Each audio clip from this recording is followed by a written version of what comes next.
Morning అండి. ఈపీఎంఎస్ఎంఏకి PMSMA reports పట్టణంలో కొంచెం కన్ఫ్యూజ్ అవుతున్నారు.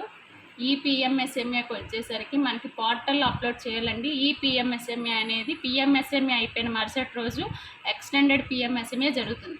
9వ తేదీన పిఎంఎస్ఎంఏ జరిగితే 10వ తేదీన ఈపీఎంఎస్ఎంఏ అనేది జరగడం మనం చేస్తాము.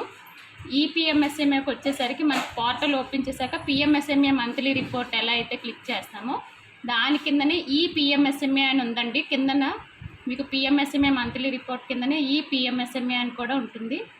వాటి మీద క్లిక్ చేస్తే మీకు ఇలా ఓపెన్ అవుతుందండి. ఇక్కడికి వచ్చేసరికి మనకి ఈ పిఎంఎస్ఎంఏలోకి వచ్చేసరికి మనకి డేట్ అడుగుతుందండి.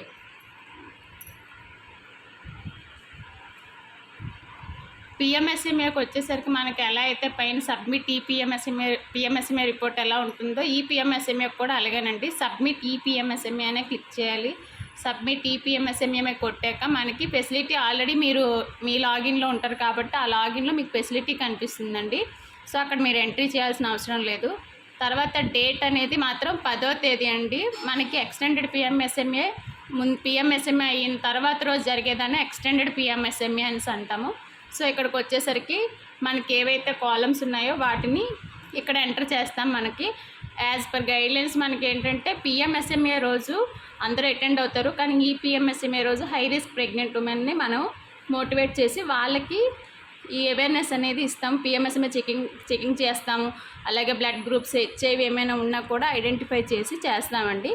ఇవి మనకు ఆల్రెడీ ఇక్కడ సిమ్టమ్స్ కొన్ని ఉన్నాయి చూడండి. హై రిస్క్ ప్రెగ్నెన్సీకి వచ్చేసరికి మనకి ఏవైతే హై రిస్క్ ప్రెగ్నెన్సీగా మనం కన్ఫర్మ్ చేస్తున్నామో 25 సిమ్టమ్స్ వీటిలో ఎవరికైనా ఉంటే వాళ్ళని హై రిస్క్ ప్రెగ్నెన్సీగా ఐడెంటిఫై చేసి మనం వాళ్ళని 10వ తేదీ ఎక్స్టెండెడ్ పిఎంఎస్ఎంఏ అనేది హై రిస్క్ ప్రెగ్నెంట్ ఉమెన్ కండి.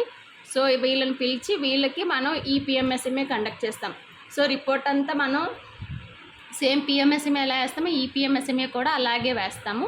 పిఎంఎస్ఎంఏ కిందన ఈపీఎంఎస్ఎంఏ ఉంటుంది. అది క్లిక్ చేశాక సబ్మిట్ ఈపీఎంఎస్ఎంఏ రిపోర్ట్ మీద క్లిక్ చేస్తాము. తర్వాత డేట్ మీద క్లిక్ చేసి మన ఫిగర్ ఏదైతే ఉందో ఆ ఫిగర్ ఇక్కడ మొత్తం 0 అయితే 0, 1 ఉంటే 1 వేసి సబ్మిట్ చేస్తామండి. ఇది ఈపీఎంఎస్ఎంఏ రిపోర్ట్. ఇదేం కంగారు పడాల్సిన అవసరం లేదు. ఈజీ రిపోర్ట్ అండి. Thank you.